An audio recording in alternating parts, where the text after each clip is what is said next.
a gentleman's bike, the Honda GB350S. The first thing that will catch anyone's eye with this bike is the price tag. For £3,950 you can get yourself a 21 brake horsepower single cylinder air-cooled Honda. Value for money, it ticks the box straight off the bat. Some of you may have noticed I've just said 21 brake horsepower. It begs the question, is 21 brake horsepower enough? I think in this case it does, yeah. 21 brake horsepower is plenty for this bike. It's not a sports bike, it's not a touring bike, it's a bike that you enjoy the country lanes with. This bike's about enjoying freedom. It's about taking the view in. It's about the experience of riding the bike. It's such a charming bike to ride. It's worth every penny. And like I said, with it being such a low cost bike as it is, to add to that, it's a single cylinder. It's not expensive to run. This bike is all about affordable fun. In terms of suspension, it's very basic. It's got 41mm non-adjustable forks, got a dual shock at the rear. Part of the styling is this fantastic tank. On the side you've got the chrome Honda logo and an old-fashioned little screw top, but it's not. Underneath is a key, if you can see that. So it means that, you know, you've still got that classic look, but you're not there fiddling around with trying to unscrew it and make sure it's screwed on properly. Talking of the tank, it's 15 litres, so again, nothing over the top, but plenty to last the afternoon. It's such a charming bike. It's such a handsome little chap. It's not in your face, but it's just the little subtle things with this bike. You're forever parking it up and looking back at it and thinking, yeah, that is a stunner, that's a nice little bike, that. And again, I keep going back to this 21 brake horsepower thing, but it's plenty.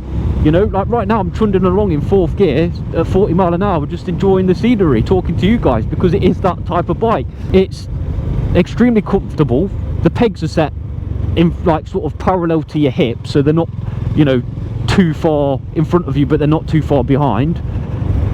The bars are nice and wide, so it gives you plenty of leverage in the corners as well, so it's nice and nimble. If you're commuting to and from work on it, again, it's ideal because it's easy to ride. I mean, the clutch on it is so light, it is so easy to ride. It just brings joy in a different way. It's not like an adrenaline filled ride, but it's more of like a little smile. This is Honda's little nod to the past.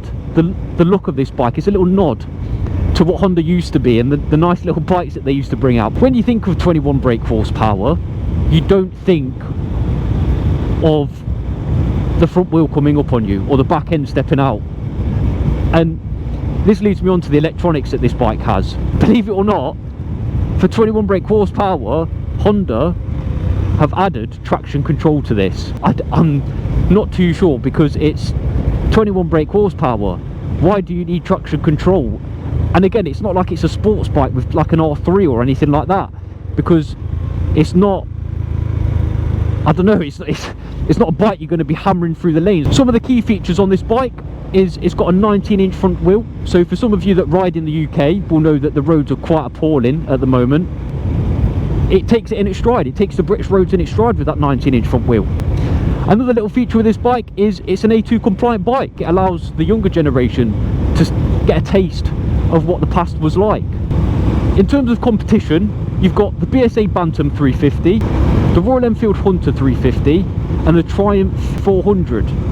Now all three of these bikes are retro classic bikes. It's all their own takes on it, and out of the four, so including the Honda, I think value for money this one's the best, because the other ones are either similar priced, or like the Triumph, it's like £5.5 grand, but one is a Triumph, one is a Royal Enfield and one is a BSA. And to a lot of you out there, that doesn't strike as reliable, in my opinion. I think the Honda, yes, it's not got as much horsepower as a couple of them, but it's a Honda, so it's going to work every time you turn the key. Overall, my thoughts of this bike is it's a great little bike. 21 horsepower, you can enjoy yourself, you can have fun on it, but again, it's not a license loser bike. It's not a high maintenance bike. It's just like I said, it's a handsome little chap. He'll just sit there happily, just watching the world go by, and that's what this bike's about, is just watching the world go by.